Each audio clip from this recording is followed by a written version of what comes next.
In today's episode, learn what Ryan Taylor thinks of the SEC and their judgments on Dash. Also, find out how the new Dash Investment Foundation will help the network increase its investment opportunities. Also, a popular blockchain-based web browser now works with Dash. There's a lot more where that's coming from, so don't go anywhere.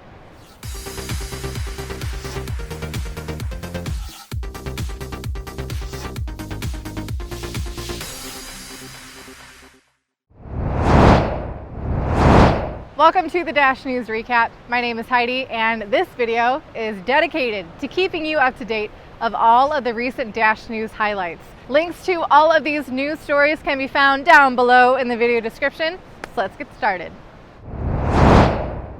There's been a whole lot of things happening in Dash lately, so let's check into what kind of developments have been happening. Ryan Taylor, CEO of Dash Core Group, recently came on the Dash News podcast and spent a lot of time discussing the Dash Investment Foundation as the deadline for the 6th supervisor election approaches. Ryan highlighted that the supervisors the masternodes elect should reflect how they believe the DIF should invest, since the supervisors will be in charge of ensuring that the DIF is carrying out the network's wishes. Whichever strategy the DIF chooses to pursue, the foundation will enable the network to take equity in its investments, rather than only giving grants as it currently does with the DAO treasury. In the same Dash News podcast, Ryan discussed Dash's regulatory standing with an SEC no-action letter request, saying that there is an extraordinary strong legal argument for why Dash is not a security, and I think that message has landed. Ryan highlighted how the SEC has only issued a no-action letter once before, and it was for a coupon for flights. But thanks to the face-to-face meetings and explanations him and his team had due to the no-action letter application, Ryan believes that the SEC does not view Dash as a security. The popular Dash masternode sharing service that counts over 500 members, 21 masternodes, and allows anyone with over one Dash to invest, now enables users to proportionally vote on the Dash Investment Foundation Supervisors election. This adds to CrowdNode's previous integration to allow users to proportionally vote on treasury proposals. The development helps make Dash even more decentralized by allowing individuals that cannot financially afford the 1,000 Dash collateral for a masternode to still be able to influence the network's development. If you thought those developments were interesting, keep watching, because now we're going to get into the integration side of things, find out which services and platforms have recently integrated Dash.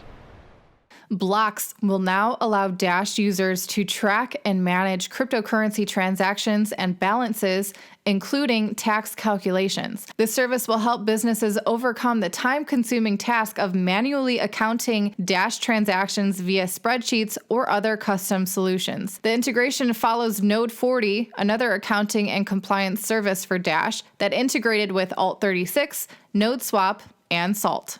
The popular cryptocurrency lending platform Salt is expanding on their previous Dash integration with a partnership with Node 40, the blockchain masternode hosting and monitoring provider. Since integrating Dash only a few months ago, it has quickly become the second most popular collateral lending option on the platform. A key feature is allowing borrowers to post a masternode as collateral while the user still operates the masternode, can vote, and can collect the rewards, which is possible via Dash's recent DIP3 deterministic masternode lists.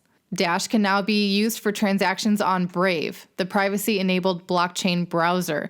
So rather than collecting and monetizing user data, Brave rewards users based on the amount of time that they spend visiting websites. Brave pays users in basic attention token, an Ethereum-based coin, but users can then use Brave's partner Uphold to exchange into a select number of cryptocurrencies, of which now Dash is one. Now let's follow up on some of the recent media highlights that have featured Dash. If you haven't already checked these out, I recommend that you do. Dash News presenter Isabel visits Ferradini shoe store in Caracas, Venezuela, to pay with Dash. Dash podcast number 110 features Lauren Murphy, the co-founder and president at Alt36. So this week, Lauren joins the guys to talk about their endeavor to create a merchant solution for cannabis companies with Dash as a payment method. She discussed how they are currently licensed for money services business in Arizona, Oregon, and California, with Nevada, Washington State, and then the East Coast coming next. Lauren also went further into how Alt36 works to solve cannabis merchants' business and regulatory needs. Make sure to tune in to hear about the innovative technology that Alt36 is developing. Well, that about wraps things up for this week's Dash News Recap. I hope that you found this video to be informative. And again, links to all of these news stories can be found down below in the video description. I look forward to reading your comments. It's bye for now. But before I do that, better like, share, and subscribe. Definitely appreciate that. As always, stay dashy.